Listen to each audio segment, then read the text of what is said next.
തിരഞ്ഞെടുപ്പ് കമ്മീഷന്റെ പിഴവ് മൂലം ആപ്പിലായത് പാലക്കാട്ടെ ഇടതുമുന്നണിയാണ്. ഏതായാലും ഇത് കണ്ടെത്തിയത് വളരെ നന്നായി അല്ലേ.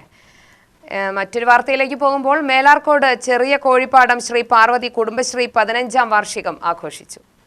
വാർഷികത്തിന്റെ ഭാഗമായി വിവിധ പരിപാടികൾ നടന്നു. 1ാം വാർഡ് മെമ്പർ പി രാജേന്ദ്രൻ ഉദ്ഘാടനം ചെയ്തു.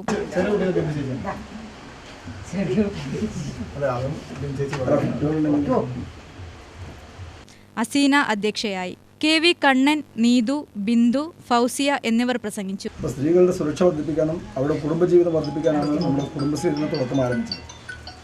കുടുംബശ്രീയിലുള്ള പ്രവർത്തനം നമ്മുടെ രാജ്യത്ത് ഒരു കുടുംബത്തിന് ജീവിക്കാൻ കഴിയുന്ന തരത്തിലുള്ള മാതൃകാപരമായ പ്രവർത്തനമാണ് കുടുംബശ്രീ ആദ്യം ആഗ്രഹിച്ചെങ്കിലും പിന്നീട് എല്ലാ കുടുംബശ്രീയും അതൊരു ചിട്ടി ഫണ്ടായി മാറി. അപ്പോൾ ഈ കുടുംബശ്രീ കൊണ്ടുണ്ടാകുന്ന ഉദ്ദേശം രാജ്യത്ത് നമ്മുടെ കുടുംബത്തിൻ്റെ വളർച്ചയും ഇതുണ്ടാകുന്ന വരുമാനം ഓരോ കുടുംബത്തിനും അതിൻ്റേതായ വരുമാനം കൂട്ടി ആ കുടുംബജീവിതം മെച്ചപ്പെടുത്താൻ വേണ്ടിയിട്ടാണ് നമ്മുടെ കുടുംബശ്രീ തുടക്കത്തിൽ ഒരു ആരംഭം നടത്തിയത്. പക്ഷേ പല കുടുംബശ്രീകളും അങ്ങനെയല്ല. അത് അതിൽ നിന്ന് വഴിമാറി അത് ചിട്ടി കമ്പനി പോലെയുള്ള രീതിയിലേക്കാണ് കുടുംബശ്രീ പോയിക്കൊണ്ടിരിക്കുന്നത്.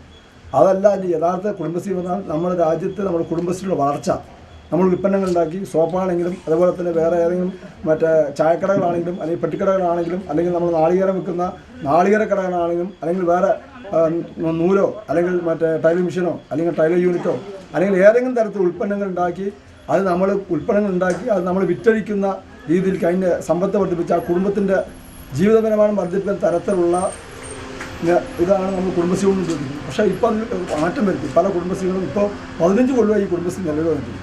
ഇത് ഞാൻ പ്രശംസിക്കുന്നത്. എന്താ വെച്ചാൽ ഇത്രയും പ്രായമായ അല്ലെങ്കിൽ ഇത്രയും വർഷം പഴക്കമുള്ള ഒരു കുടുംബശ്രീ നമ്മുടെ ഇവിടെ ഇല്ല. അത്യാവശ്യം ചില കുടുംബശ്രീകളാണ് ഇവിടെ ഉള്ളത്. കലാപരിപാടികളും നടത്തി. UTV news Palakkad.